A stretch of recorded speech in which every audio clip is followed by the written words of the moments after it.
G'day there guys, it's your main man Markee and welcome back to another episode of r/Am I the A-hole. Now if you love today's controversial topics, I want you to sit back, relax, chuck a prawn on the barbecue, and get ready for some bloody good content. Thank you. Our first post is by user Am I the A-hole Drian, titled Am I the A-hole for not joining in and doing dry January with my wife and friends? So there's this thing called dry January, where you make a big production of not drinking alcohol for the month. It's supposed to be this big challenge, I guess, for people who are problem drinkers and need an excuse to not drink. I don't get it. I think it's stupid. If you feel compelled to take a break from drinking in the first place, maybe you're just an alcoholic. My wife is doing this along with a group of our friends. We were on our weekly Zoom call, and people were talking about it, and they asked how we're feeling about it. I said, we? We aren't feeling anything. She might be, but I'm not. They all got on my case about how it's just 1 month. Can't I go 1 month? If I can't go 1 month, what does that say about me? Do I want to reassess my relationship with alcohol? I said, if you have to make a big production and show of not drinking to where you feel you have to make it a whole identity for a month, doesn't that say more about you? And what relationship with alcohol? If I want a beer, I drink a beer. If I don't want a beer, I don't drink a beer. It's not some big issue. They're all trying to pressure me into this, and I basically told them to F off with their peer pressure bullcrap. That I'm a 36-year-old man, and I don't need to go dry for a month to prove a point to anyone, myself included. But my wife is telling me I'm acting like a superior a-hole about it, and the way I talk about it makes me sound like I look down on alcoholics. Sure, you can frame it that way if you'd like, but I'm on OP's side for this one. If you don't want to change your habits, you're not going to be forced by other people to change habits. Peer pressuring him when he's not on board with the idea in the first place isn't a good idea. OP makes good, valid arguments for why they don't want to do it. Maybe it's a little bit demeaning, but you demeaning him in the first place causes him to demean you. It's some fancy language sugarcoating it with, don't you want to reassess your relationship with alcohol? But really, that's just another way to say, God, I think you have a problem just like me. Don't you want to fix this problem? You have a problem, buddy. If OP wants a beer, they're gonna drink a beer. If they don't want a beer, they're not gonna drink a beer. It's that simple. If people want to change, they'll do it on their own terms. Peer pressuring him is not the way to go. If you guys as a group want to do it, that's fine, but don't be an asshole to OP because he's showing you, no, I don't want to do it. I'm 36 years old, I can do whatever the hell I want. So I'm on OP's side for this one, not the a-hole. And in the comments, Bad B Crow says, I'm gonna go with everyone sucks here. Like, it's crappy of them to try and pressure you into doing something you don't want to, but you're also coming off as kind of crappy for being judgmental about it and implying they're alcoholics. Wait, OP sucks because he didn't tag along on something his wife and friends are doing? He sucks because he turned the question back on them? No, I disagree. He's a grown man capable of making his own decisions and decided not to join a new fad for the month. He doesn't want to do dry January, then he doesn't have to. Just because a bunch of people do something doesn't make them right. Pizza Steve replies, the comment said he sucks for being judgmental and calling them alcoholics, not because he isn't joining them. He's wrong to say they have a problem with alcohol because they want to go a month without it. He said that in response to them questioning his relationship to alcohol. He responded by saying it's more about your relationship to make production. That, in my opinion, does not seem to make him an a-hole or suck. That's how I'm seeing it. I thought this at first, but in the first paragraph, he says that dry January is for problem drinkers, and that they should maybe just admit they're alcoholics. I think not the a-hole for refusing, but his opinion of dry January being for alcoholics was not, as far as I can tell, only formed after their judgment. If we can say they're assholes for making judgments about his lifestyle, then surely we can say the same for him pegging people who participate in dry January as alcoholics. Obiterdicta says, not the a-hole for not joining in, but everyone here seems to be acting like superior a-holes. You for assuming everyone who does the dry month must have a problem with alcohol or be an alcoholic, including your wife. And them for assuming you must have a problem with alcohol for not wanting to participate. Yeah. Sometimes I do dry February and get donations that go towards medical help for alcoholics. It's good for me financially and to learn to make delicious non-alcoholic drinks. And Flonique says, everyone sucks here. Dry January has nothing to do with alcoholism. Plenty of people do a dry month to lose a couple pounds, save money, or achieve other goals. You don't have to be an alcoholic to take a break from drinking. You're the a-hole for implying that it's only for problem drinkers and lashing out. They're the a-hole for pressuring you. I guess from reading more comments on this one, I can understand the everyone sucks here and not the a-hole judgments. It kind of seems like there's two split camps for this one.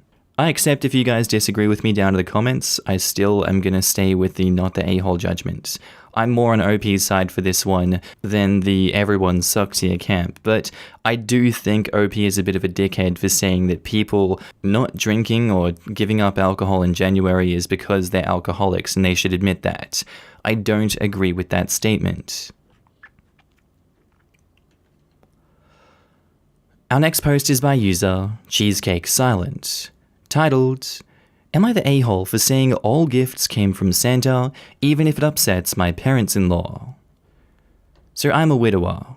My late wife's family was very rich, and my family growing up was borderline destitute. I've made something of myself, but it doesn't compare to my parents-in-law, who are both petroleum engineers. I have 2 kids, 3 male and 4 female. Christmas time is hard on my mum because she cannot compare her gift-giving to my parents-in-law. For example, this year, her gifts were either all handmade or knickknacks from the dollar store. She just can't afford much and refuses my help. I've wanted to pay her mortgage for 10 years now. Compare this to my parents-in-law who got them a PS5, 2 Switches, a new Xbox, and $250 cash each. My mum might have spent $50 in total for each kid. Last year, I wanted to say all the gifts were from Santa, so my mum doesn't feel left out. This charade didn't last long, when my parents-in-law made it clear to them what they got them. They don't do Santa. Or, maybe they are malicious. I don't know. This year, I put my foot down and told them months ago that there will be no names on gifts. It's all from Santa. They told me I'm diminishing their grandparenting impact, and I should just be straightforward. Am I the a-hole if I don't? We of course appreciate their gifts, but this is even making me depressed, seeing even my own gifts pale in comparison. I got them new coats, new boots, and bikes for spring. And I guess my viewpoint on this one is that comparison is the thief of joy, and it always will be and always continues to be. I'll give everyone props for communicating in this story here, but I don't think it's getting them anywhere healthy. I mean, they are 3 and 4 years old. I don't think the kids really care as much. The only ones who care are the rest of the adults, and I don't think it's fair to put that much pressure on everyone here. Unfortunately, for the way things are panning out, I do think everyone sucks here, and the losers in the end of this are the kids. Because we all know kids are very perceptive. They do pick up on your actions around them. They're going to know there's animosity around Christmas time and you guys aren't going to be happy. Is that really a feeling you want to embed in those kids every time Christmas comes around? Because then it's not going to be them being happy it's the holiday season and all the families together. It's going to be them dreading another fight and just building resentment until that time. Everyone sucks here for that, and I feel sorry for these kids. They are a lot luckier than most to be getting the gifts they are from these in-laws, but that's also coming at the cost of their emotions and everyone else's emotions as well. And it's not just the in-laws' fault, that's everyone's fault, so everyone sucks here. And in the comments, CT Stryer says, reluctantly, you're the a-hole. While the idea of Santa can certainly add an element of magic for children on Christmas, your kids are going to be just as happy with their gifts, regardless of who they come from. It sounds like the dilemma is more about your insecurity over your mother's humble means, and your, comparatively speaking, moderate means. This is a you issue. 100% agree. And giving a kid 2 Switches each is insane on the in-laws' part. Why would they need 2 Switches? I was thinking it was $250 cash each, an Xbox, a PS5, and 2 Switches, 1 for each of them. Sray Dank says, no a-holes here. I feel like maybe if you talked to your in-laws and set gift limits, it may have helped. Either way, they are gifting, so it's rude to accept their gifts without giving credit to them. For your information, it's better to have Santa gifts be the smaller gifts anyway. It helps with children from less off families, so they don't think Santa skipped them or gave them less cool gifts compared to other kids. You're the a-hole. Either tell the kids who the gifts are from or don't accept the gifts at all. I don't understand a single not the a-hole rating. I can understand confusion on everyone sucks here, you're the a-hole, etc., but this is messed up and it's going to blow up in her face. And Millie, 30, says, I understand your concern here, but your proposed solution isn't going to solve the issue. How old do you think your kids will be before they understand it's not Santa that brings gifts? What will happen on non-Santa gift occasions, like birthdays? You're the a-hole for the Santa solution because it doesn't solve what your real issue is.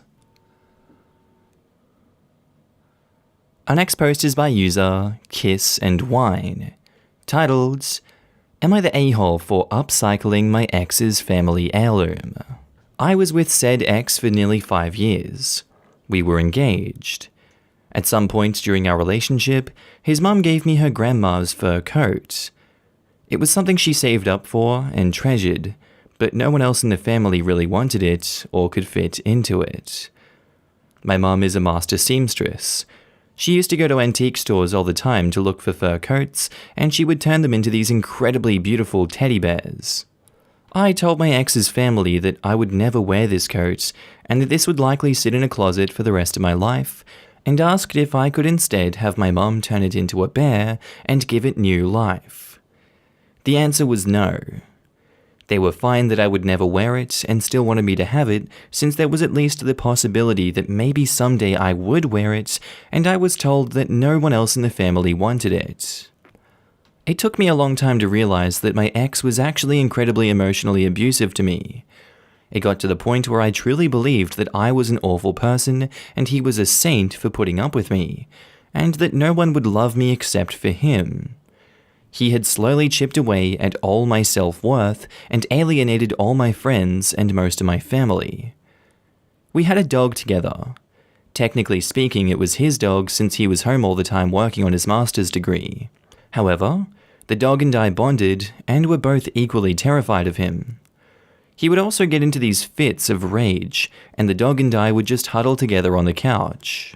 When we finally broke up, he was very adamant that I not keep the dog, but could give her to my parents. After talking to my parents, we agreed that I would give them the dog. They would wait a while for things to cool down, and then they would give the dog back to me. He moved out, took his stuff, gave me his apartment keys, and we both moved on. I got my dog back. Somehow, he found out that I had the dog again, and he flipped out. He nearly broke into my apartment trying to get her, and I had to call the police on him. My dad advised me that if I truly wanted to get rid of this man for good, I should just give up the dog. I decided, for my peace and safety and mental health, to give him the dog, so I could be rid of him once and for all. Losing the dog broke my heart. I found out later through a nasty email he sent me that his mother had prompted him to take the dog from me and that the dog was living happily with a friend of his. It wasn't long after this that I realized the fur coat was still in my closet and that he hadn't taken it with him when he left. So I had my mum turn it into a teddy bear. To me, it symbolized that something horrible could be used to make something new and beautiful. 6 months later, he contacted me asking me if I still had the fur coat. I didn't respond, and that is the last contact I've ever had with him. Am I the a-hole for repurposing my ex's family heirloom? Edit to add, I did what I did out of spite, but also out of a need for healing. I will always feel like a bit of an a-hole for it. I'm gonna go with not the a-hole for this one. I feel like, repurposing the bear was justified. And if that makes you a bit of an a-hole, I'd say that's a justified act. You're a justified a-hole for doing that. There is no excuse, rhyme, or reason for anything that stupid, toxic family has done to you. And having my dog taken off me would be like a final straw kind of situation there. I don't blame you for that. Repurposing the fur coat is probably the least of your worries there. I wouldn't know what to do myself if I was in your situation. That kind of feels like a lose-lose, everything sucks reality. Best you can do from here is either try to get the dog back or just continue to move on with life and put as much distance between you and the ex and that family as much as you can. I can see people justifying an everyone sucks here judgment, but me personally, there was no winning here, and it's not the a-hole. Now in the comments, Bacon, Egg and Cheese SPK says, everyone sucks here. You should have returned the family heirloom when you broke up or never accepted it in the first place. The entire middle 4 paragraphs of your story is completely irrelevant. You don't get to go out of your way to destroy someone's family heirloom because you were in an emotionally abusive relationship. And stop using the word upcycling to describe the destruction of a fur coat. And don't try to use that symbolism of something being beautiful to justify your poor judgment. You made an a-hole move, and the fact that you were in a crappy relationship to begin with doesn't get you a free pass. Luciada Fatima replies, completely agree with this comment. Whatever abuse went on in the relationship between you and your ex isn't relevant. It wasn't your family heirloom, and your ex's family asked you not to destroy it. You should have given it back. The family, who doesn't seem to have been involved in the abuse, entrusted you with something, and you have taken it away from them to spite your ex. You owe them a massive apology. But the coat was given to her with literally the point made, no one else wanted to have it. She made it clear that she won't wear it either, yet they still gave it. I don't know, maybe they wanted to use her space as an extended wardrobe? The moment it is gifted away, there are no takebacks. She did not turn it into one while the relationship lasted out of respect for said relationship, but once it's broken off, she can't be held to that. Nor could she have expected that someone will demand a gift back half a year or more later. I don't know. Heirlooms are generally returned to the original families after breakups.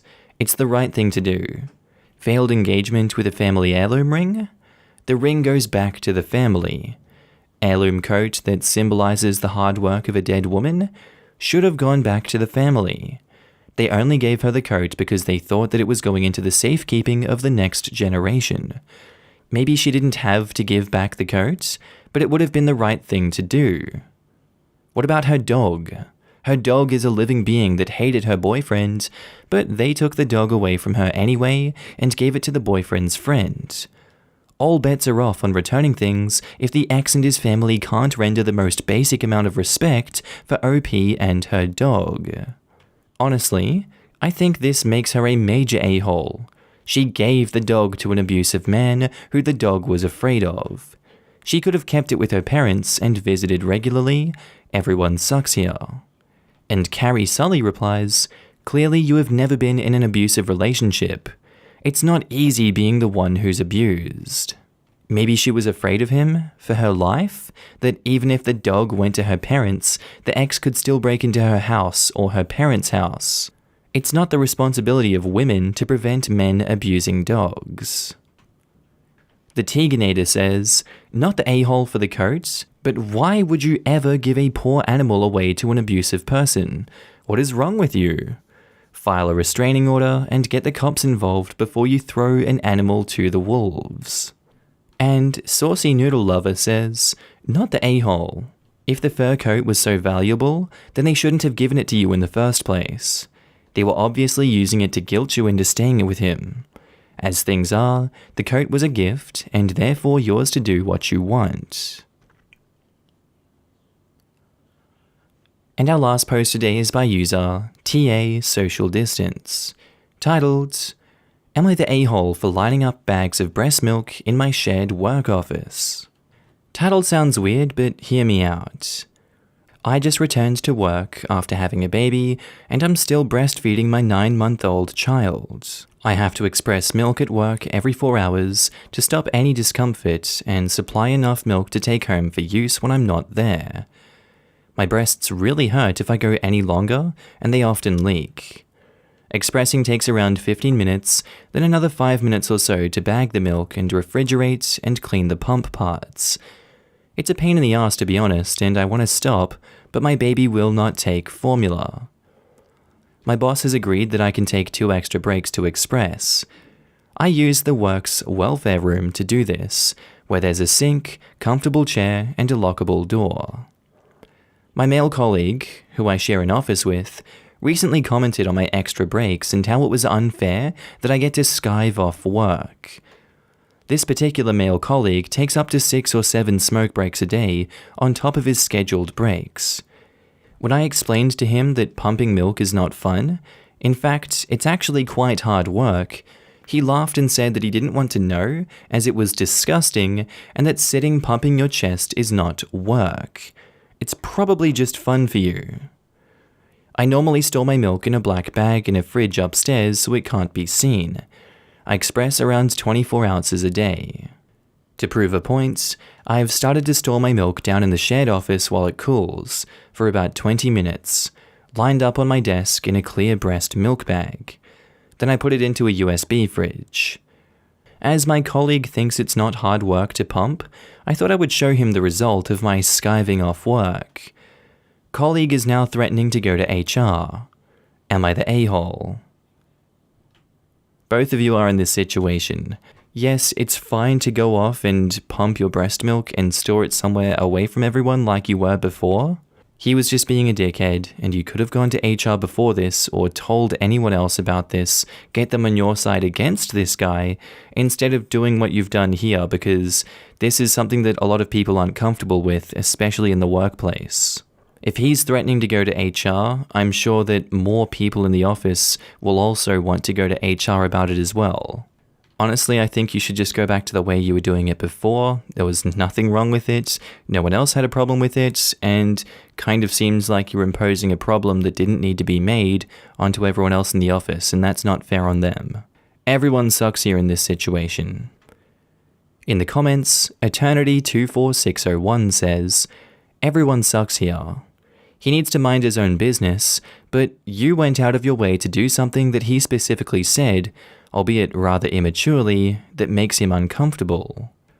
You should have gone to HR first, and now he can use this against you. And you're probably already aware of how likely they are to take his word over yours, yes? Now you've put yourself at a disadvantage against a sexist 13-year-old in the body of an adult." Edit. I'm glad so many people have never had to deal with someone like this before. Allow me to educate you. Anything they can use against you, they will. You don't fight them by giving them more ammo. The chest comment probably would have been enough for him to be disciplined, if not let go. I doubt it would get him fired unless he's got prior complaints against him. The office setting is notorious for letting men get away with sexist behavior like this. Fuzzy Mike says, "Everyone sucks here.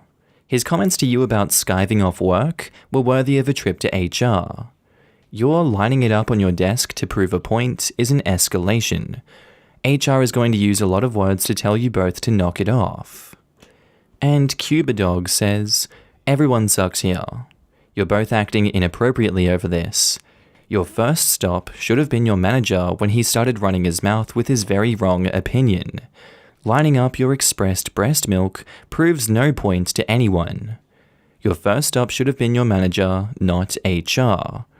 All HR do is ask if you've spoke to your manager, and if you hadn't, they would tell you to speak to them first so they have an opportunity to deal with it." Alrighty, Roo, I think that's where I'm going to leave you guys today. I do hope you enjoyed this episode of r/AmiTheA. Tell me what you think of these ones. I feel like there's a lot of people that are going to disagree with some of my judgments in this, and that's fine. You're welcome to have your opinions. Sorry that I had a break for the last 2 days. I just was hanging out with friends and doing my own thing, and back on the grind, making some more videos for you guys. New year, new me, you know how it is. I'll see you guys later. Have a good day, night sleep, whatever you're up to, and thank you for watching the episode.